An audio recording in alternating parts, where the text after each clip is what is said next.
আলোর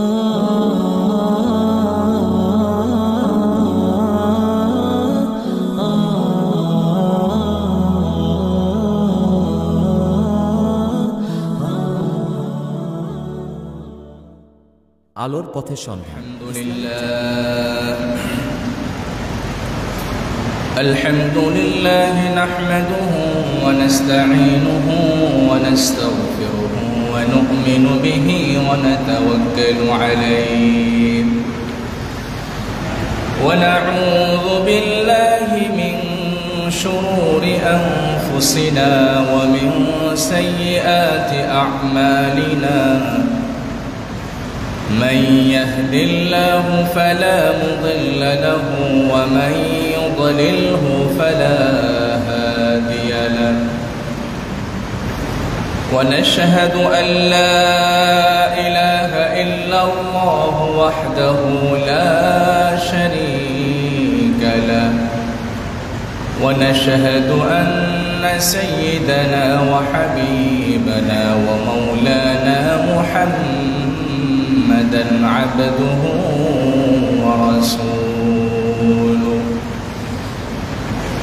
أما بعد فقد قال الله عز وجل في كتابه المجيد وفرقانه الحميد لقد جاءكم رسول من أنفسكم عزيز عليه ما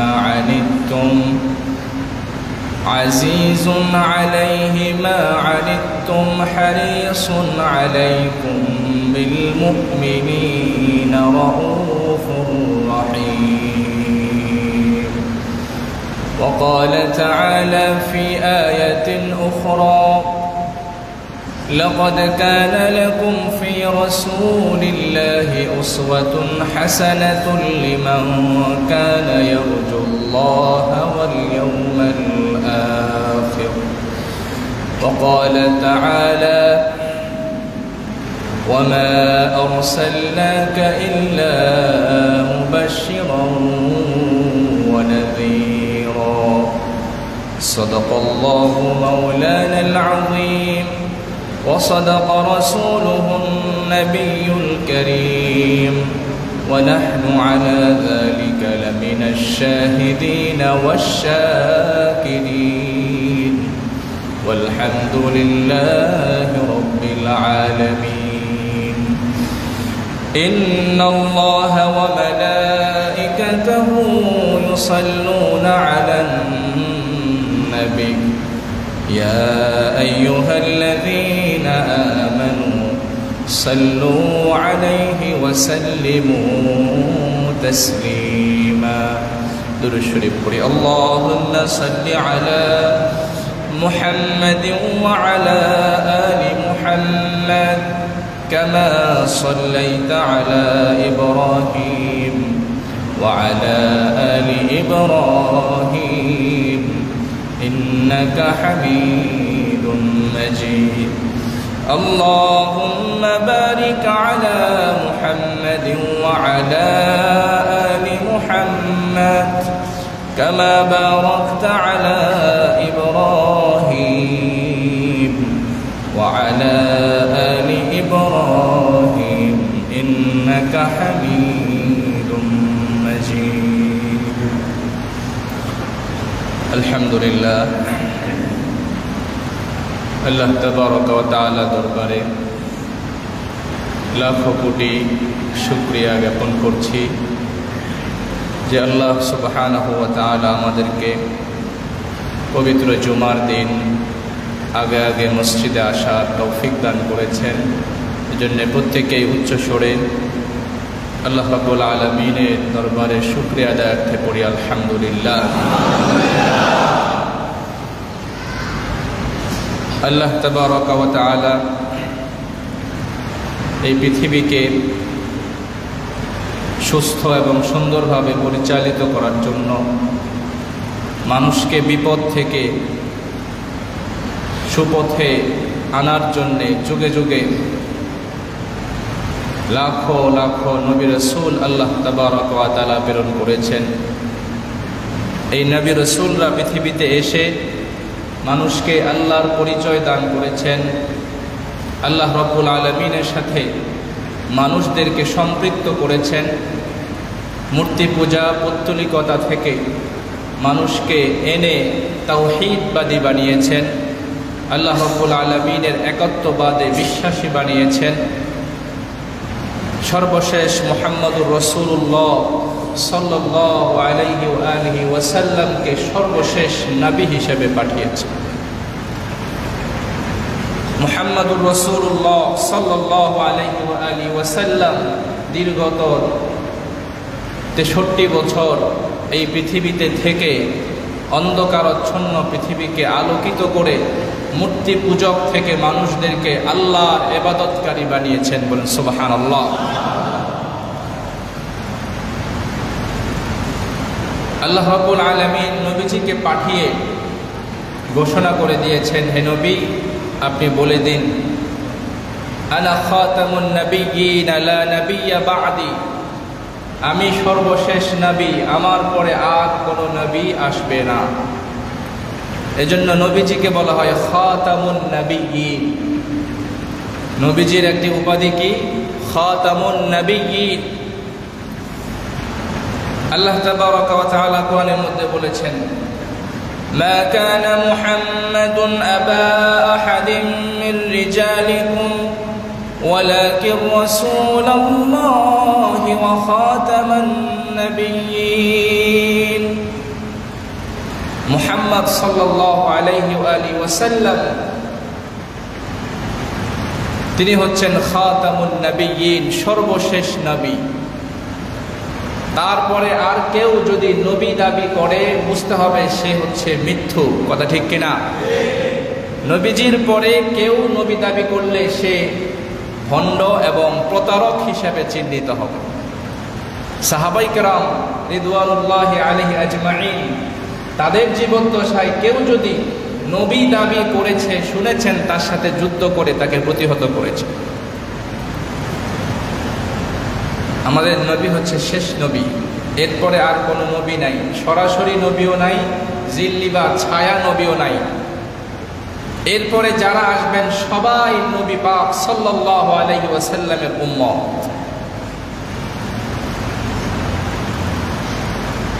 এরপরে যত বড় ওলিয়া হবে, যত বড় আলেম দ্বীন হবে, যত বড় পীর মাশায়েখ হবে, সবাই নবীজির অনুসারী, নবীজির উম্মত। কথা ঠিক কিনা? নবীর উপরে তার পরবর্তীতে আসা কোন ওলি বুজুর্গের দাম বেশি হতে পারে না। নবীজির পরে আসা কোনো ব্যক্তি নবীর চেয়ে বেশি সম্মান লাভ করতে পারবে না। যারা নবীজিকে বাদ দিয়ে অন্য কাউকে নবীর চেয়ে বেশি সম্মান দিবে তারা ভুল পথে থাকবে। রাসূল আকরাম সাল্লাল্লাহু আলাইহি ওয়া আলিহি ওয়াসাল্লাম তিনি বলেছেন, আমাকে সিজদা করা যাবে না। নবীজি জীবদ্দশায় কখনো কারোর পক্ষ থেকে কোনো সিজদা গ্রহণ করেন নাই। সেই সিজদাটা ইবাদতের সিজদাও তিনি নেন নাই, তাজিমি কোনো সিজদাও নেন নাই। ইবাদতের উদ্দেশ্যে সিজদা, তাজিমি উদ্দেশ্যে সিজদা, দোনো রকমের সিজদা ইসলামে নিষিদ্ধ। নবী সাল্লাল্লাহু আলাইহি ওয়া আলিহি ওয়াসাল্লাম যদি নিজের জীবনে কারো থেকে সিজদা না নেন, তাহলে তারপরে কারো জন্য কি শোভা পায় কারো কাছ থেকে সিজদা গ্রহণ করা? নবীজি কি পারতেন না যে তোমরা আমাকে সিজদা করো? নবীকে সবচেয়ে বেশি ভালোবাসতেন কারা? সাহাবায়ে কেরাম। আওয়াজ দিয়ে বলেন কারা? সাহাবায়ে কেরাম। নবীজির শিষ্য যারা সরাসরি নবীর ছাত্র, যারা নবীর জন্য শুধু নিজ না নিজের পরিবার পরিজন সবকিছু সর্বস্ব বিলীন করে দিতে রাজি ছিলেন, সেই সাহাবীরা ইতিহাস হাদিস কোরআন কোথাও খুঁজে পাওয়া যায় না যে কোনো সাহাবী কোনো কালে কোনো সময় নবীর পায়ে সিজদা দিয়েছে। নবীর চেয়ে বড় মহামানব কেউ আছে? নবীজি কি আল্লাহর পরে মানব কুলে সবচেয়ে বেশি সম্মানের অধিকারী নন? তিনি যদি সিজদা না নেন, তাহলে আজকের কালকের যে সব পীর নামে ভণ্ডরা নিজের পাগুলো পেতে দেয় মুরিদদেরকে সিজদা দেওয়ার জন্য, তারা কি আসলেই নবীর উম্মত নাকি নবীর শত্রু? আওয়াজ দিয়ে বলেন, তারা নবীর শত্রু কিনা? নবী যদি তাজিমের জন্য সিজদা না নেন, তাহলে আমার মতো আপনার মতো মানুষের কি শোভা পায় সিজদা নেওয়া কারো কাছ থেকে? যুগে যুগে আল্লাহ তাবারক ওয়া তাআলা নবী রাসূল প্রেরণ করেছেন। তার প্রধান উদ্দেশ্য হচ্ছে মানুষদেরকে শিরিক থেকে তাওহীদের দিকে নিয়ে আসা। ইন্নাশ শিরকা লাযুলমুন আযীম, শিরিক হচ্ছে মহা বিপজ্জনক একটি গুনাহের নাম হচ্ছে শিরিক। আল্লাহ তাআলা সব গুনাহ ক্ষমা করে দেন, কিন্তু শিরিকের গুনাহ ক্ষমা করেন না।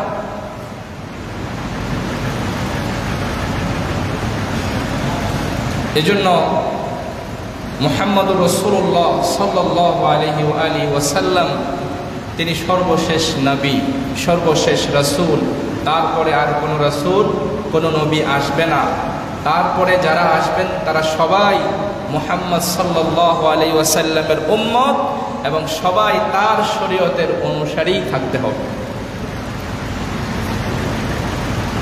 এই সর্বশেষ নবী মুহাম্মদুর রাসূলুল্লাহ সাল্লাল্লাহু আলাইহি ওয়াসাল্লামের উম্মত হতে পেরে আমরা আল্লাহর দরবারে আবারও শুকরিয়া আদায় করে পড়ি আলহামদুলিল্লাহ। যিনি সর্বশ্রেষ্ঠ মানব, তার অনুসারী আল্লাহ আমাদেরকে বানিয়েছেন। কিয়ামতের ময়দানে অন্যান্য নবীরা তাকিয়ে থাকবেন, অন্যান্য নবীদের দল হবে ছোট ছোট, কিন্তু মুহাম্মদুর রাসূলুল্লাহ সাল্লাল্লাহু আলাইহি ওয়াসাল্লামের দল হবে বিশাল বড়, বিশাল বড় দল নিয়ে, জামাত নিয়ে নবীজি জান্নাতে প্রবেশ করবেন। বলেন সুবহানাল্লাহ। এই সম্মান আল্লাহ তাআলা নবীকে দান করেছেন। কিয়ামত দিবসে বিশ্বনবী মুহাম্মদুর রাসূলুল্লাহ সাল্লাল্লাহু আলাইহি ওয়াসাল্লামের আরেকটি বৈশিষ্ট্য হবে, আল্লাহ তাবারক ওয়া তাআলা নবীজিকে হাউজে কাউসারের সম্মান দান করবেন। একটা হাউজ থাকবে পানির, যেই হাউজের দায়িত্বে থাকবেন মুহাম্মদুর রাসূলুল্লাহ সাল্লাল্লাহু আলাইহি ওয়াসাল্লাম। এই সুসংবাদ দুনিয়াতে আল্লাহ তাবারক ওয়া তাআলা তাকে দান করেছেন সূরাতুল কাউসার নাজিল করে। বলেন সুবহানাল্লাহ। আল্লাহ তাআলা বলছেন, ইন্না আ'তাইনাকাল কাউসার, হে নবী, আমার প্রিয় নবী মুহাম্মদ সাল্লাল্লাহু আলাইহি ওয়াসাল্লাম, ইন্না আ'তাইনাকাল কাউসার, আমি আপনাকে সম্মানিত করার জন্য কাউসার নামক বিশাল বড় সুপেয় পানির হাউজ আপনাকে দান করব। এই হাউজটা তিনি পাবেন কিয়ামতের ময়দানে। পিপাসার্ত উম্মতকে পানি পান করার জন্য হাউজে কাউসারের পানি আল্লাহ তাআলা তাকে পান করানোর দায়িত্ব দান করবেন। নবীজি ডেকে ডেকে তার উম্মতদেরকে পেয়ালা দিয়ে পানি পান করাবেন। ওই পানি হাদিসের মধ্যে এসেছে, হাউজে কাউসারের পানি কেউ যদি এক পেয়ালা পান করে, লা ইয়াজমাউ হাত্তা ইয়াদখুলাল জান্নাহ, জান্নাতে যাওয়ার আগ পর্যন্ত তার পিপাসা লাগবে না। বলেন সুবহানাল্লাহ। জান্নাতে ঢোকার আগ পর্যন্তের জন্য তার পিপাসা নিবারণ করিয়ে দিবেন কে? সেই নবীর উম্মত হয়ে আমরা খুশি না বেজার? আওয়াজ দিয়ে বলেন খুশি না বেজার?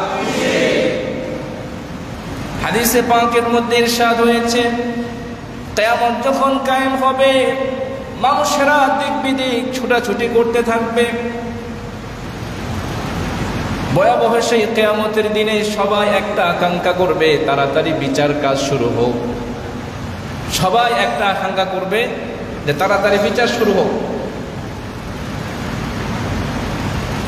হয় জান্নাতে অথবা জাহান্নামে, একটা তো হবেই, বিচারটা তাড়াতাড়ি শুরু হয়ে যাক। এই ভয়াবহ অবস্থায় মানুষেরা নবীদের কাছে যাওয়া শুরু করবে। হযরত আদম আলাইহিস সালাতু ওয়াস সালামের কাছে যাব, হযরত ইব্রাহিম আলাইহিস সালাতু ওয়াস সালামের কাছে যাবে, হযরত মূসা আলাইহিস সালাতু ওয়াস সালামের কাছে যাবেন। সবাই অপারগতা পেশ করবেন যে আল্লাহর কাছে আমরা বলতে পারবো না। সর্বশেষ মানুষেরা মুহাম্মাদুর রাসূলুল্লাহ সাল্লাল্লাহু আলাইহি ওয়া আলিহি ওয়াসাল্লামের কাছে এসে বলবে আপনি কিছু করেন। নবীজি সিজদা দিবেন, ওই সিজদার কান্নায় আল্লাহ রাব্বুল আলামিনের আরশ আজিম কেঁপে যাবে। আল্লাহ তাআলা আওয়াজ দিয়ে বলবেন, ও হাবিব আপনি মাথা উঠান, আমি অচিরেই বিচার কার্য শুরু করছি, আপনি মাথা উঠান। সমস্ত নবীরা সেদিন বলবে, ইয়া নফসি ইয়া নফসি, আয় আল্লাহ আমাদেরকে বাঁচান, আমাদেরকে বাঁচান। আর আমাদের বিশ্বনবী মুহাম্মাদুর রাসূলুল্লাহ সাল্লাল্লাহু আলাইহি ওয়া আলিহি ওয়াসাল্লাম বলবেন, ইয়া উম্মতি ইয়া উম্মতি, আয় আল্লাহ আমার উম্মতকে বাঁচান, আমার উম্মতকে ভয়াবহতা থেকে আপনি মুক্তি দান করেন। বলেন সুবহানাল্লাহ। সেই মুহাম্মাদুর রাসূলুল্লাহ সাল্লাল্লাহু আলাইহি ওয়াসাল্লাম পৃথিবীতে এসে এই পৃথিবীটাকে আলোকিত করেছেন। বলেন সুবহানাল্লাহ। আল্লাহ বলছেন, ক্বাদ জাআকুম মিনাল্লাহি নূরুন ওয়া কিতাবুম মুবিন। আমি এই পৃথিবীবাসীর জন্য মুহাম্মদ সাল্লাল্লাহু আলাইহি ওয়াসাল্লামকে নূর হিসেবে পাঠিয়েছি। বলেন সুবহানাল্লাহ। নূর অর্থ আলো। নূর অর্থ কি? আলো। অন্ধকার ঘরে যখন আলো জ্বালানো হয়, বাতি জ্বালানো হয়, ওই অন্ধকারটা আলোকিত হয়ে যায়। কথা ঠিক কিনা? ঠিক এই পৃথিবীটা ছিল জাহিলিয়াতের অন্ধকারে আচ্ছন্ন ছিল। এই পৃথিবীটা মূর্তি পূজার অন্ধকারে আচ্ছন্ন ছিল। এই পৃথিবীটা জেনা ব্যভিচারের অন্ধকারে আচ্ছন্ন ছিল। নবীজি এসে এই সব গোমরাহি এবং বিপদগুলো মুক্ত করে মানুষকে সুপথে নিয়ে এসে যেন অন্ধকার মক্কায় আলো জ্বালিয়ে দিয়েছেন। বলুন সুবহানাল্লাহ। এজন্য নবীজিকে বলা হয়, নবীজি হচ্ছেন এই অন্ধকার পৃথিবীর জন্য নূর। সেই বিশ্বনবী মুহাম্মাদুর রাসূলুল্লাহ সাল্লাল্লাহু আলাইহি ওয়াসাল্লাম এই পৃথিবীতে আল্লাহ তাআলা আমাদের জন্য রহমত স্বরূপ পাঠিয়েছেন। আল্লাহ তাআলা আমাদেরকে রহমত স্বরূপ নবীজিকে পাঠিয়েছেন। রাহমাতাল লিল আলামিন, পুরা বিশ্বের সবার জন্য নবীজি হচ্ছেন রহমত। বলেন সুবহানাল্লাহ। পুরা বিশ্বের সবার জন্য নবীজি হচ্ছেন রহমতের দরিয়া।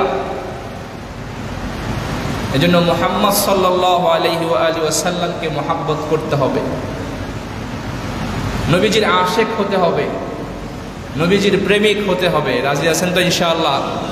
নবীজির জন্য সাহাবায়ে কেরাম জান মাল সব দিয়েছেন। উহুদের যুদ্ধের আগে যুদ্ধে যাওয়ার সময় পথের মধ্যে এক মহিলা কোলের শিশু, দুধের শিশু নিয়ে হাজির নবীজির সামনে। নবীজি বললেন, কেন এসেছ এই ছোট্ট শিশুকে নিয়ে?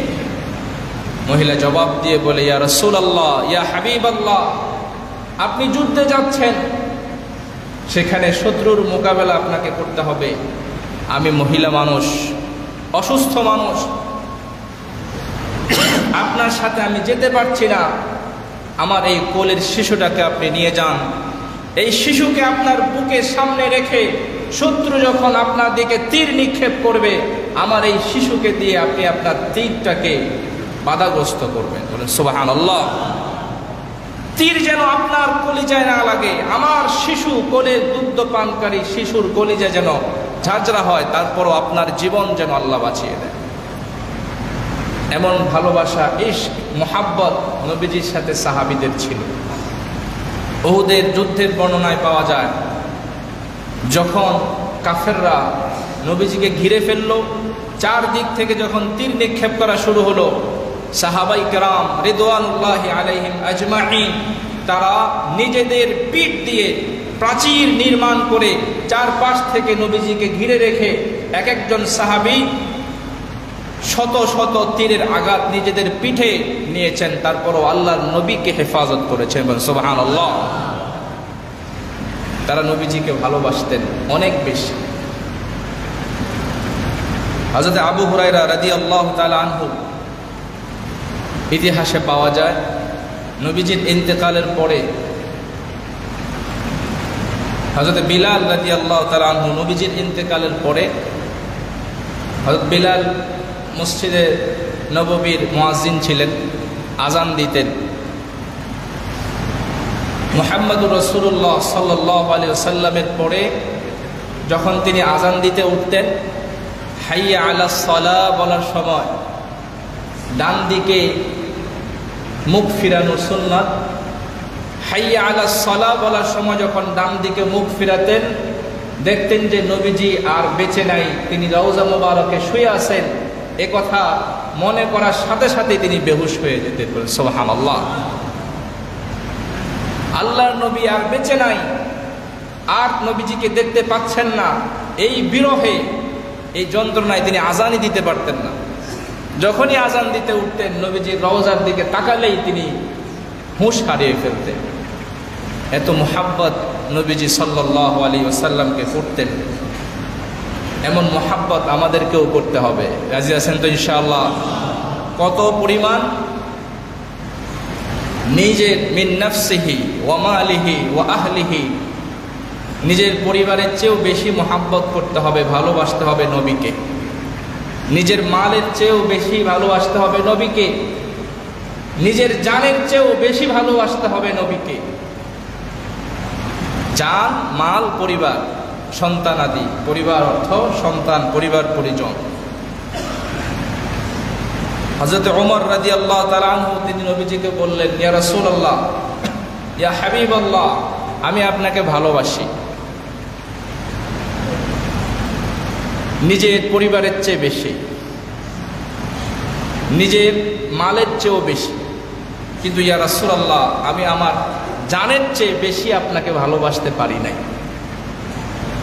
হযরত মুহাম্মদুর রাসূলুল্লাহ সাল্লাল্লাহু আলাইহি ওয়া আলিহি ওয়াসাল্লাম হযরত ওমরের হাতে, হযরত ওমরের বুকে হাত বুলিয়ে দিলেন। হাত বুলানো শেষ হওয়ার পরে হযরত ওমর বলেন, ওয়াল্লাহি ইয়া রাসূলুল্লাহ, আল্লাহর কসম হে নবীজি, আপনি আমার বুকে হাত ফিরিয়ে দেওয়ার পর এখন আমার মনে হচ্ছে আমি আমার নিজের জানের চেয়েও আপনাকে বেশি ভালোবেসে ফেলেছি। সুবহানাল্লাহ। মিম্মালিহি ওয়া আহলিহি ওয়া নাফসিহি, পরিবারের চেয়ে বেশি ভালোবাসতে হবে নবীজিকে। ওয়া মালিহি, সম্পদের চেয়েও বেশি ভালোবাসতে হবে নবীজিকে। এমনকি নিজের জানের চেয়েও বেশি ভালোবাসতে হবে নবীজিকে। জানের চেয়ে বেশি মুহাব্বত করতে হবে। তিনি আমাদেরকে মুহাব্বত করেছেন। নবীজি সারা জীবন উম্মতের জন্য কেঁদেছেন, উম্মতের জন্য জীবন যৌবন সব কিছু উম্মতের জন্য বিলীন করেছেন, যাতে মানুষ মূর্তি পূজার অন্ধকার থেকে, শিরিকের অন্ধকার থেকে তাওহীদের আলোয় আলোকিত হতে পারে, ইমানের নেয়ামত এবং দৌলত লাভ করতে পারে। এই জন্য তার জীবনকে তিনি বিসর্জন দিয়েছেন উম্মতের জন্য। অনেক ভালোবাসতেন তিনি উম্মতকে। আল্লাহ রাব্বুল আলামিন, নবীজি হাদিসের মধ্যে এসেছে, বিচার হয়ে যাওয়ার পরে যখন মুসলমান যারা মুমিন, যারা জান্নাতি, জান্নাতে চলে যাবে, আর যারা অপরাধী গুনাহগার তারা জাহান্নামে যাবে। মুহাম্মদুর রাসূলুল্লাহ সাল্লাল্লাহু আলাইহি ওয়াসাল্লাম তিনি কাঁদতে থাকবেন সিজদায় পড়ে আল্লাহর কাছে। তিনি বলবেন, আল্লাহ, আমার একটা উম্মত জাহান্নামে থাকা পর্যন্ত আমি জান্নাতে যাব না। বলেন সুবহানাল্লাহ। আল্লাহ রাব্বুল আলামিন তার হাবিবের কান্না সইতে না পেরে জিবরাইলকে বলবেন, যাও জাহান্নামে কে আছে নবীর উম্মত, তাকে নিয়ে আসো। ফেরেশতারা মুহাম্মদুর রাসূলুল্লাহ সাল্লাল্লাহু আলাইহি সাল্লামের যত উম্মত আছে শাস্তি ভোগ করার পর নবীজির সুপারিশে সামান্য ঈমানদারি হলেও তাকে জাহান্নাম থেকে বের করে জান্নাতে নিয়ে যাবে। সুবহানাল্লাহ। এমন প্রিয় নবীর শানে, এমন প্রিয় নবীর শনে কেউ যদি কটু কথা বলে মুসলমান সইতে পারে? আওয়াজ দিয়ে বলেন, মুসলমানের সহ্য হবে? বিশ্ব নবীর ইজ্জতে কেউ যদি আঘাত দেয়, কেউ যদি মুহাম্মদুর রাসূলুল্লাহ সাল্লাল্লাহু আলাইহি সাল্লামের সম্মান হানি করার চেষ্টা করে, মুসলমানরা তাকে সহ্য করবে না। কথা ঠিক কিনা? মুসলমানরা তাদের জীবন দিয়ে নবীর ইজ্জতকে রক্ষা করবে। মুসলমানরা নবীজিকে অনেক ভালোবাসে। সেই মুহাম্মদুর রাসূলুল্লাহ সাল্লাল্লাহু আলাইহি ওয়াসাল্লাম এই পৃথিবীতে আগমন করেছেন। নবীজি বলেন, ইন্নী বুইস্তু মুআল্লিমা, আমাকে আল্লাহ তাবারাকা ওয়া তাআলা পুরা বিশ্ববাসীর জন্য মুআল্লিম, শিক্ষক হিসেবে পাঠিয়েছেন। নবীজি হচ্ছেন শিক্ষক। তিনি যেই ইসলাম নিয়ে এসেছেন সেটা হচ্ছে শিক্ষা। নবীজি এই ইসলামকে পরিপূর্ণভাবে শিখিয়ে গিয়েছেন সাহাবায়ে কেরামকে। ইসলামের সামান্য এমন কোনো বিষয় নাই যেটা নবীজি বলে দেন নাই। বলেন সুবহানাল্লাহ। বিদায় হজের ভাষণে নবীজি হঠাৎ চুপ হয়ে গেলেন। সামনে ১৬ লক্ষ সাহাবী। নবীজি জিজ্ঞাসা করলেন, আলা হাল বাল্লাগতু, ও আমার সাহাবীরা তোমরা সাক্ষী দাও, আমি কি আমার উপর অর্পিত দায়িত্ব, রিসালাতের দায়িত্ব, নবুয়তের দায়িত্ব কি আমি পালন করেছি? ১৬ লক্ষ সাহাবী সমস্বরে উত্তর দিয়ে বলেছিলেন, ইয়া রাসূলুল্লাহ, আপনি আপনার দায়িত্ব শতভাগ পালন করেছেন। বলেন সুবহানাল্লাহ। আল্লাহর নবী তার দায়িত্ব শতভাগ পালন করে গেছেন। সামান্যতম দায়িত্বে অবহেলা করেন নাই। কোরআনের প্রতিটা আয়াত তিনি পৌঁছে দিয়েছেন। বলেন সুবহানাল্লাহ। কোরআনের প্রতিটা আদেশ তিনি বলে দিয়েছেন। কোরআনের প্রতিটা নিষেধ তিনি সবাইকে জানিয়েছেন। কোরআনের প্রতিটা বাণী পুঙ্খানুপুঙ্খানুভাবে তাফসীর, ব্যাখ্যা, বিশ্লেষণ করে দিয়েছেন। বলেন সুবহানাল্লাহ। তিনি চলে যাওয়ার পর এই ইসলামের মধ্যে কোনো অপূর্ণতা সৃষ্টি হয় নাই। এমন কোনো বিধান নাই যেই বিধান নবীজি বলে দেন নাই। এখন কেউ যদি ইসলামের মধ্যে নতুন কিছু আবিষ্কার করে, নতুন কিছু সৃষ্টি করে, চালু করে, সেটাকে আমরা গ্রহণ করব না।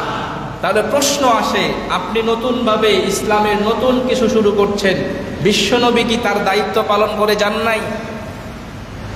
বিশ্বনবী মুহাম্মদুর রাসূলুল্লাহ সাল্লাল্লাহু আলাইহি ওয়াসাল্লাম কি তাহলে কোনো একটা হুকুম, কোনো একটা ইবাদত, কোনো একটা কাজ না করে, না বলে চলে গেছেন? এটা কখনো হতে পারে না। এজন্য আল্লাহর হাবিব সাল্লাল্লাহু আলাইহি ওয়াসাল্লাম বলেছেন, আমি চলে যাওয়ার পরে কেউ যদি দ্বীনের নামে, ইসলামের নামে নতুন কিছু চালু করে, শুরু করে, ফাহুয়া রাদ্দুন, সেটা কোনোভাবেই গ্রহণযোগ্য হবে না এবং এই কাজটাকে বলা হবে বিদআত। আর আল্লাহর হাবিব বলেছেন, কুল্লু বিদআতিন দালালা, প্রতিটা বেদাতি কাজ হচ্ছে পথভ্রষ্টতা, ওয়া কুল্লু দালালাতিন ফিন্নার, প্রতিটা বেদাতি কাজের পরিণাম হচ্ছে জাহান্নাম। বলে নাউজুবিল্লাহ। এজন্য যত সুন্দরী হোক, নবীজি যেটা বলে দেন নাই সেটা আমরা করতে পারি না। যত ভালোই লাগুক, যদি নবীজি শিক্ষা দিয়ে না থাকেন, বুঝতে হবে এটা ইসলামের অংশ নয়, এটা বেদাত। বেদাতীদের জন্য শাস্তি, কঠিন শাস্তি হবে। যারা বেদাত করবে তারা মুখে মুখে যদিও আল্লাহর নবীর আশেক বলে, যারা বেদাত করবে নিজেদেরকে নবীর প্রেমিক দাবি করলেও, আগে যে বলেছিলাম হাউজে কাউসারের পানি নবীজি বন্টন করবেন, একদল লোক আসবে নবীজির হাতে পানি পান করার জন্যে। হঠাৎ করে আল্লাহর ফেরেশতারা ওই লোকদেরকে বাধা সৃষ্টি করবে, চলে যাও। নবীজি বলবেন, ফেরেশতারা কেন এই লোকদেরকে তোমরা আসতে দিচ্ছ না? এরা আমার উম্মত, আসতে দাও। ফেরেশতারা ডাক দিয়ে বলবেন, আল্লাহর নবী, আপনি জানতেন না আপনি পৃথিবীতে চলে আসার পর এরা বিভিন্ন কাজকে আপনার নামে চালিয়ে বেদাত সৃষ্টি করেছিল। রাসূলুল্লাহ সাল্লাল্লাহু আলাইহি ওয়া আলিহি ওয়াসাল্লাম বলবেন, সুহকান সুহকান লিমান গায়্যারা বাদি, আমি আসার পরে যারা আমার দ্বীনের মধ্যে বেদাত সৃষ্টি করেছে তাদেরকে আজকে আমার হাতে পানি পান করাবো না। সুহকান সুহকান, ও ফেরেশতারা তাদেরকে নিয়ে যাও, আমার সামনে, চোখের সামনে থেকে তোমরা নিয়ে যাও। বলেন নাউজুবিল্লাহ। নবীজির সামনে এভাবে চলে আসার চেয়ে বড় কোনো শাস্তি হতে পারে নবীজির সামনে থেকে বিতাড়িত হওয়ার মতো বড় অপমান আর কিছু হবে না। অপরাধ কি? বেদাত। লিমান গায়্যারা বাদি, আমার পরে যারা বেদাত করবে তাদেরকে আল্লাহর হাবিব হাউজে কাউসারের সামনে থেকে তাড়িয়ে দিবে। বেদাত কি? বেদাত হচ্ছে নবীজি চলে যাওয়ার পরে নতুন কোনো কাজকে ইসলামের কাজ, ইসলামের ইবাদত হিসাবে, সওয়াবের কাজ হিসাবে প্রচলন করা, শুরু করার নাম হচ্ছে বেদাত। নবীর যুগে মসজিদ ছিল কিনা? বলেন, আওয়াজ দিয়ে বলেন, নবীর যুগে মসজিদ ছিল কিনা? আওয়াজ দিয়ে বলবেন, ছিল মসজিদ? মসজিদে আজান হতো, নামাজ 5 ওয়াক্ত হতো। এখন যদি নতুন করে তল্লা বড় মসজিদে ফজর এবং জোহরের মাঝখানে 11টা বাজে একটা আজান হয়, আর কেউ যদি বলে এই 2 নামাজের মাঝখানে অনেক সময়, এত সময় আল্লাহর স্মরণ থেকে বাহিরে থাকা যাবে না, 11টা বাজে একটা আজান হবে, ওই আজানে সবাই মসজিদে আসবে, নামাজ পড়তে হবে, কয় রাকাত পড়বে? ঠিক আছে, 2 রাকাতই পড়া হোক। এভাবে যদি নতুনভাবে আজান দেওয়া হয়, নামাজ পড়া হয়, এই কাজটা কি ভালো না খারাপ? কেন খারাপ হবে? নামাজ পড়া কি খারাপ? আজান দেওয়া কি খারাপ? কেন খারাপ হবে? বেদাত। কেন খারাপ হবে? বেদাত। নবীজি আমাদেরকে 5 ওয়াক্ত নামাজের আজান শিখিয়েছেন, 5 ওয়াক্ত নামাজের সময়সূচি কিভাবে করতে হবে রাকাত শিখিয়েছেন। কেউ যদি অতি ভক্তি করে 6 ওয়াক্ত বানায়, সে ইসলামের বন্ধু হবে না দুশমন হবে? আওয়াজ দিয়ে বলেন, তাকে কি ইসলামের বন্ধু বলা হবে না দুশমন বলা হবে? ঠিক একইভাবে অন্য কোনো ইবাদত যদি কেউ চালু করে যেটা নবীজি করে যান নাই, বলে যান নাই, শিখান নাই, সেটাও বেদাত হবে, গর্হিত কাজ হবে। মুহাম্মদুর রাসূলুল্লাহ সাল্লাল্লাহু আলাইহি ওয়াসাল্লাম অন্ধকার পৃথিবীকে আলোকিত করতে এসেছেন, আর বেদাত হচ্ছে অন্ধকার। বেদাত অন্ধকার, সুন্নাত হচ্ছে আলো। নবীজি যা করেছেন তাকে বলা হয় সুন্নাহ। সুন্নাহর উপরে নবীজি আমাদেরকে থাকতে বলেছেন। আল্লাহর হাবিব বলেছেন, তারাকতু ফীকুম আমরাইন লান তাদিল্লু মা তামাসসাকতুম বিহিমা কিতাবাল্লাহি ওয়া সুন্নাত রাসূলিক। আমি তোমাদের মাঝে 2টা জিনিস রেখে যাচ্ছি। 1 নাম্বার হচ্ছে আল্লাহর কিতাব, 2 নাম্বার হচ্ছে সুন্নাতুর রাসূলিহি, আল্লাহর রাসূলের সুন্নাত। এই 2টা জিনিসকে যতদিন তোমরা যত মজবুত ভাবে ধরে রাখতে পারবে, ততদিন তোমরা পথভ্রষ্ট হবে না। সঠিক পথে থাকার জন্য কোরআন এবং সুন্নাতকে আঁকড়ে ধরে রাখতে হবে। এর বাহিরে যত সুন্দর লাগুক না কেন, সেটা সুন্দর নয়। নবীজির সুন্নতে হচ্ছে সৌন্দর্য। নবীজি যেটা করেছেন সেটাই সুন্দর, নবীজি যেটা করেন নাই সেটা সুন্দর না। সাহাবায়ে কেরাম সবসময় নবীর অনুকরণ করতেন, সবসময়। আব্দুল্লাহ ইবনে ওমর রাদিয়াল্লাহু তাআলা আনহু একজন বিখ্যাত সাহাবী ছিলেন, ওমর রাদিয়াল্লাহু আনহুর ছেলে। তিনি একবার হজে গেলেন। হজে যাওয়ার পথে একটা জায়গায় তিনি থামতেন। প্রতি হজের মৌসুমে, প্রতি বছরে ওই জায়গায় থামতেন, থেমে কিছুক্ষণ আরাম করতেন। জিজ্ঞেস করা হলো, আপনি প্রতি বছর এই জায়গায় কেন থামেন? এই জায়গায় তো আমাদের থামার প্রয়োজন নাই। আমরা যদি চলে যাই তাহলে আগে আগে আমরা মক্কায় পৌঁছে যেতে পারবো। আব্দুল্লাহ ইবনে ওমর রাদিয়াল্লাহু তাআলা আনহু বলেন, আমি নবীজির সাথে যেই বছর হজ করেছি ওই বছর দেখেছি নবীজি এখানে আরাম করেছেন। এজন্য আমি আব্দুল্লাহ ইবনে ওমর যখন এই পথ দিয়ে যাই, এখানে না থামলে আমার কাছে নিজেকে দোষী মনে হয়। বলেন সুবহানাল্লাহ। প্রতিটা কদম নবীর অনুসরণে দিতে হবে আমাদেরকে, প্রতিটা পদক্ষেপ নবীজির অনুসরণে করতে হবে। এটাকেই হচ্ছে সুন্নত অনুসরণ। সুন্নত অনুসরণ করলে মুক্তি পাবো। আর যদি বেদাত অনুসরণ করি তাহলে কিয়ামতের ময়দানে নবীজির সামনে থেকে বিতাড়িত হতে হবে এবং জাহান্নামের ঠিকানা খুঁজতে হবে। এজন্য সবাই আমরা সুন্নত মানবো। রাজি আছে তো ইনশাআল্লাহ? আল্লাহ রাসূল সাল্লাল্লাহু আলাইহি ওয়াসাল্লাম বলেছেন, যে ব্যক্তি আমার একটা সুন্নত জিন্দা করবে আল্লাহ তাবারাকা ওয়া তাআলা তাকে একজন শহীদের মর্যাদা দান করবে, বলেন সুবহানাল্লাহ। মান আহইয়া সুন্নতি ইনদা ফাসাদি উম্মতি ফালাহু আজরু শহীদ। যে ব্যক্তি ফিতনা ফাসাদের জামানায় একটা সুন্নতের উপর আমল করবে, ফালাহু আজরু শহীদ, একজন শহীদের মর্যাদা আল্লাহ তাকে দান করবে। সুন্নত শিক্ষা দিতেই নবীজি আসছেন।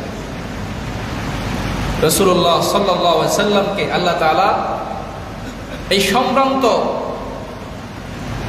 পৃথিবীতে একটা সম্ভ্রান্ত পরিবারে আল্লাহ তাআলা তাকে জন্মটা ঘটিয়েছেন। শুরু থেকে নিয়ে শেষ পর্যন্ত তার জীবনের প্রতিটা পদক্ষেপ আল্লাহ তাআলা স্বয়ং নিয়ন্ত্রণ করেছেন, বলেন সুবহানাল্লাহ। এই জন্য আমরা বেদাতে যুক্ত হব না। রবিউল আউয়াল মাস যখন শুরু হয় অনেকেই বেদাত কর্মে যুক্ত হয়ে যান। আবেগকে নিয়ন্ত্রণ করতে হবে। আবেগের নাম সুন্নত নয়, সুন্নত হচ্ছে নবীজির কর্ম। রবিউল আউয়াল আসলে 12 তারিখে বিশাল বড় জশ্নে জুলুস করা হয় কি হয় না? প্রশ্ন রাখতে চাই, নবীজির 1.25 লক্ষ সাহাবী যাকে জানের চেয়ে নবীজিকে বেশি ভালোবাসতেন, তারা কি ইতিহাসের কোথাও জশ্নে জুলুস নামে কোনো প্রোগ্রাম করেছেন? কেউ যদি দেখাতে পারে যে আল্লাহর নবীর সাহাবীরা জুলুস করেছেন নবীজির জন্মদিন উপলক্ষে, জন্মদিন পালন করা ইসলামে বেদাত কার্য, নিষেধ। যদি নবীর জন্মদিন পালন করা জায়েজ হয়, তাহলে আমার জন্মদিন পালন করা কেন না জায়েজ হয়? কথা ঠিক কিনা? নবীর জন্মদিন পালন করা যদি বেদাত হয়, জায়েজ হয়, তাহলে আমারটা কেন নিষেধ হবে? জন্মদিন পালন করা জায়েজ ফতোয়া দিতে হবে, অথচ কোনো ফতোয়ায় লেখা নাই যে জন্মদিন পালন করা জায়েজ। তো নবীজি সাল্লাল্লাহু আলাইহি সাল্লাম তার জন্মদিন উপলক্ষে জুলুস বের করা, এটা অনেক ভালো লাগে অনেকের কাছে, কিন্তু ভালো লাগা সুন্নত নয়। সুন্নত হচ্ছে নবীজি যেটা করেছেন সেটা করা, নবীজি যেটা করেন নাই সেটা বর্জন করা। এই জন্মদিন নবী কি জানতেন না তার জন্মদিন কবে? রাসূলুল্লাহ সাল্লাল্লাহু আলাইহি সাল্লামকে জিজ্ঞাসা করা হলো, ইয়া রাসূলুল্লাহ, আপনি সোমবারে কেন রোজা রাখেন? আল্লাহ হাবিব সাল্লাল্লাহু আলাইহি সাল্লাম বলেছেন, ফিহি উলিদতু, সোমবার দিন আমার জন্ম হয়েছে বিধায় আল্লাহর শুকরিয়া আদায়ার্থে আমি রোজা রাখি, বলেন সুবহানাল্লাহ। তো নবীজি তার জন্মদিন উপলক্ষে সাপ্তাহিক হিসাব করে প্রতি সোমবারে রোজা রাখতেন। এজন্য নবীজির জন্মদিন যদি স্মরণই করতে হয়, রোজার মাধ্যমে স্মরণ করা হবে সুন্নাহ। কথা ঠিক কিনা?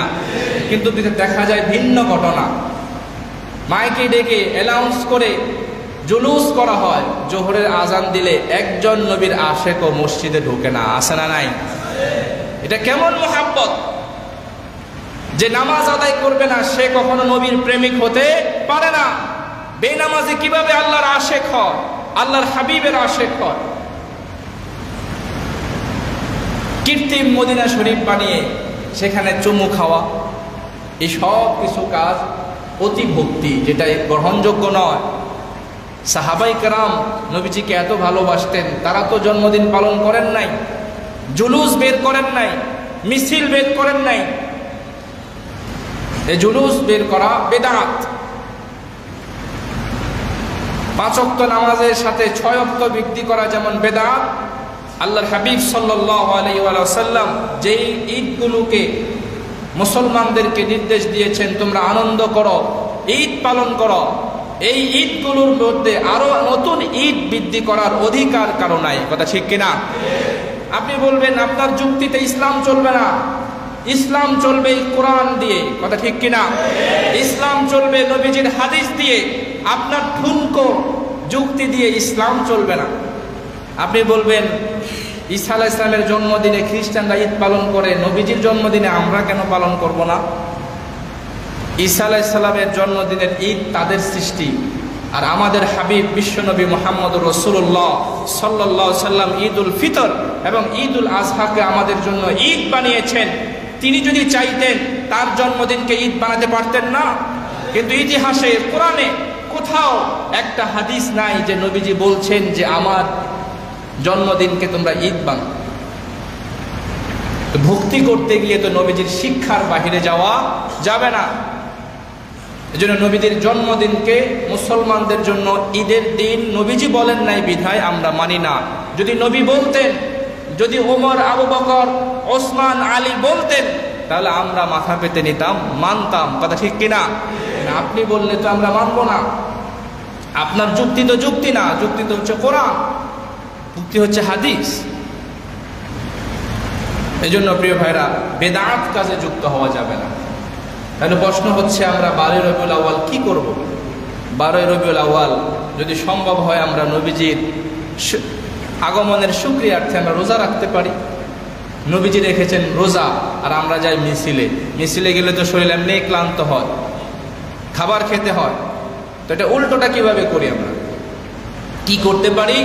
রবিউল আউয়াল পুরা মাসটাতে আমরা নবীজিকে জানার চেষ্টা করি। প্রতি বছরে আমি বলি যে এই রবিউল আউয়াল আসলে আমরা সিরাত পড়ব। নবীর আশেক দাবি করে, কিন্তু সিরাত কি জিনিস অনেকেই বলতে পারবে না। সিরাত হচ্ছে নবীজির জীবনী। সিরাত অর্থ কি? নবীজির জীবনী। নবীজির জীবনী শুরু থেকে শেষ পর্যন্ত একবার পড়েছেন। এখানে আল্লাহর বান্দারা কে কে আছেন? হাত তুলুন তো, সত্য বলবেন। মসজিদে জন্ম থেকে নিয়ে মৃত্যু পর্যন্ত একবার পড়েছেন নবীজির জীবনী, আছেন কেউ এখানে? 2-1 জন না। এটা শিক্ষা না। নবীজি নবীর উম্মত হয়েছেন, নবীর জীবনীটা পড়েন নাই। আজকাল পড়া কত সহজ। আপনি ইন্টারনেট থেকেও নবীজির জীবনীটা সুন্দরভাবে পড়তে পারেন। যদি আপনি নবীকে না জানেন, আপনার ভক্তি আসবে কোত্থেকে? আপনি যদি না জানেন কি হয়েছিল সেই আসহাবুল ফিল, হস্তি বাহিনীর ঘটনা, আপনি যদি না জানেন নবীজির জন্মের সময় কি হয়েছিল, আপনি যদি না জানেন নবীজি কত বছর বয়সে এতিম হয়েছেন, কিভাবে বেড়ে উঠেছেন, কতবার নবীজির সিনা চাক বক্ষ বিতরণ করে ইমানি শক্তিতে আল্লাহ নবীকে বলিয়ান করা হয়েছিল, যদি না জানেন কিভাবে বদরে তিনি নেতৃত্ব দিয়েছেন যুদ্ধে, কিভাবে উহুদে তিনি যুদ্ধ নীতি প্রণয়ন করেছেন, কিভাবে খন্দক করেছেন, কিভাবে তাবুক করেছেন, যদি না জানেন, ইসলাম সম্পর্কে আপনার জানা থাকবে না, নবী সম্পর্কে আপনার ভালোবাসা মুখের দাবি হবে, কাজে পরিণত হবে না। কথা ঠিক কিনা? যে নবী সম্পর্কে জানতে হবে, নবীজির জীবনী পড়বেন, জানবেন। এটাই হচ্ছে নবীর রবিউল আউয়ালের প্রধান আমাদের কাজ। সিরাত পড়ুন। রাজি আছেন তো? ইনশাআল্লাহ। ইন্টারনেটেও সহজভাবে পাওয়া যায়। বই যদি না পান, সহজভাবে সার্চ করে নেবেন মুহাম্মদুর রাসূলুল্লাহ সাল্লাল্লাহু আলাইহি সাল্লামের জীবনী পড়বেন। পড়লেই তো নবীজির প্রতি ইশক বাড়বে, মহাব্বত বাড়বে। আর একদিনে আমি বের হলাম মিছিলে। এই রবিউল আউয়ালের মিছিল আর মুহররমের তাজিয়ার মধ্যে কোনো পার্থক্য নাই। মুহররমের তাজিয়া যেমন হারাম, নিষিদ্ধ, রবিউল আউয়ালের মিছিলও নিষিদ্ধ। হ্যাঁ, আপনি যদি চান সেমিনার করেন, সিরাত সেমিনার করতে পারেন, নবীজির আলোচনা হতে পারে, কিন্তু এমন কোনো কাজ করা যাবে না যেটা ইসলাম অনুমোদন করে না। একটা গ্রুপ উঠে পড়ে লেগেছে এই দিনটাকে ঈদ বানানোর জন্য। তো ঈদ, মুসলমানদের ঈদ নির্ধারণ করার দায়িত্ব তো আল্লাহ তাআলা নিজের আর নবীর মাধ্যমে করেছেন। এটা যদি সকল ঈদের সেরা ঈদ হতো, তো নবীজি কেন বললেন না? এই সেরা ঈদ তো ওমর পালন করেন নাই, তিনি 10 বছর খলিফাতুল মুসলিমিন ছিলেন। ইতিহাসে অনেক বড় বড় ঘটনার সাক্ষী তিনি, অনেক বড় বড় রায় দিয়েছেন। ইসলামী ইতিহাসের অনেক বড় বড় সিদ্ধান্ত ওমর দিয়েছেন। তো এই সিদ্ধান্ত তো দিলেন না। তারাবির নামাজে জামাতবদ্ধভাবে ওমর সিদ্ধান্ত দিয়ে তারাবির নামাজে জামাত শুরু করে দিয়েছিলেন সাহাবায়ে কেরামের সিদ্ধান্ত মোতাবেক। তো এই সিদ্ধান্ত তো কেন দিলেন না যে রবিউল আউয়াল আসলে, 12 রবিউল আউয়াল আসলে ঈদের দিন হিসেবে গণ্য হবে? সূক্ষ্ম বিষয়টা মনে হবে যেন নবীর জন্মে আমরা খুশি না কেন? আমরা নবীজির জন্মে খুশি না বেজা? মহা খুশি। আমাদের চেয়ে বেশি খুশি অন্য কেউ হতে পারে না। এই খুশি আমরা বহিঃপ্রকাশ করব নবীজির সুন্নত মেনে। নবীজি বলেছেন, আমার অনুসরণ করো, ইসলাম মানো, কোরআন মানো, এটাই হচ্ছে মুহাব্বতের সবচেয়ে বড় প্রমাণ। এজন্য সুন্নত হচ্ছে রবিউল আউয়াল মাসে আমরা যদি 12 তারিখে রোজা রাখবো, নবীজি যেভাবে তার জন্মদিন উপলক্ষে রোজা রাখতেন, বিশেষ কোনো কাজও করতেন না। এখন করতে করতে এমন হয় এই মাজারে মাজারে কেক কাটা হয় নবীজির নামে, বলে নাউজুবিল্লাহ। এই কেক কাটার সভ্যতা তো পশ্চিমাদের। বিশ্বনবী স্বতন্ত্র এক ইসলামী আদর্শ নিয়ে এসেছিলেন, যেখানে নতুন কোনো কিছু সংযোজনের কোনো সুযোগ নাই। মুহাম্মদুর রাসূলুল্লাহ বলেছেন, খালিফুল ইয়াহুদা ওয়ান নাসারা, ইহুদি নাসারাদের বিরোধিতা করো তোমরা। ইহুদি নাসারা যেটা করে ভিন্নটা করো। ইসলামকে ইহুদি নাসারাদের কৃষ্টি থেকে, কালচার থেকে ভিন্ন করেছেন নবীজি। আর আমরা এখন নবীজির নামে মোমবাতি জ্বালিয়ে কেক কাটি। এগুলো স্পষ্ট ইসলামের বিকৃতি। এসব বিকৃতি সাধন যারা করছে তাদের আর্থিক ফায়দা আছে বিদায় এগুলো করে, অন্যথায় এগুলো ইসলাম অনুমোদন করে না। এজন্য আমাদের বিশ্বনবীর শিক্ষা নিতে হবে। হস্তি বাহিনীর ঘটনা আমরা সবাই জানি। আল্লাহর হাবিব সাল্লাল্লাহু আলাইহি ওয়াসাল্লাম হস্তি বাহিনীর ঘটনার 52 দিন পরে জন্মগ্রহণ করেছেন। নবীজির জন্মের সময় মা আমিনা তিনি নিজে বলেছেন, অন্যান্য নারীদের প্রসবের সময় যেমন বিভিন্ন তরল বের হয়, কিন্তু বিশ্বনবী মুহাম্মদুর রাসূলুল্লাহ সাল্লাল্লাহু আলাইহি ওয়াসাল্লামের জন্মের সময় কোনো নাপাক বের হয় না। বলেন সুবহানাল্লাহ। তখনকার বিশাল বড় সাম্রাজ্য ছিল পারস্য সাম্রাজ্য। নবীজির জন্মের সময় ইতিহাসে স্বর্ণাক্ষরে লিখিত আছে, পারস্য সাম্রাজ্যে রাজপ্রাসাদে ভূমিকম্প হয়ে 14টা বড় বড় গম্বুজ খসে পড়ে গিয়েছিল। বলেন সুবহানাল্লাহ। পারস্য সাম্রাজ্যের বিশাল এক অগ্নিকুণ্ড ছিল, 1000 বছর যাবৎ জ্বলছিল, লিমারও সম্ভব ছিল না। নবীজির জন্মের সাথে সাথেই ওই অগ্নিকুণ্ড নিভে গেছে। বলেন সুবহানাল্লাহ। বিশ্বনবী মুহাম্মদুর রাসূলুল্লাহ সাল্লাল্লাহু আলাইহি ওয়াসাল্লাম সুবহে সাদেকের সময় জন্মগ্রহণ করেন। ইতিহাসে লেখা আছে, নবীজির জন্মের সময় অন্ধকার পৃথিবীটা একবার বিদ্যুতের আলোর মতো আলোকিত হয়ে গিয়েছিল। সুবহানাল্লাহ। এগুলো আমাদেরকে জানতে হবে, বুঝতে হবে, এরপরে আমরা সুন্নত মোতাবেক চলতে পারবো। আল্লাহ আমাদের সকলকে বুঝার আমল করার তৌফিক দান।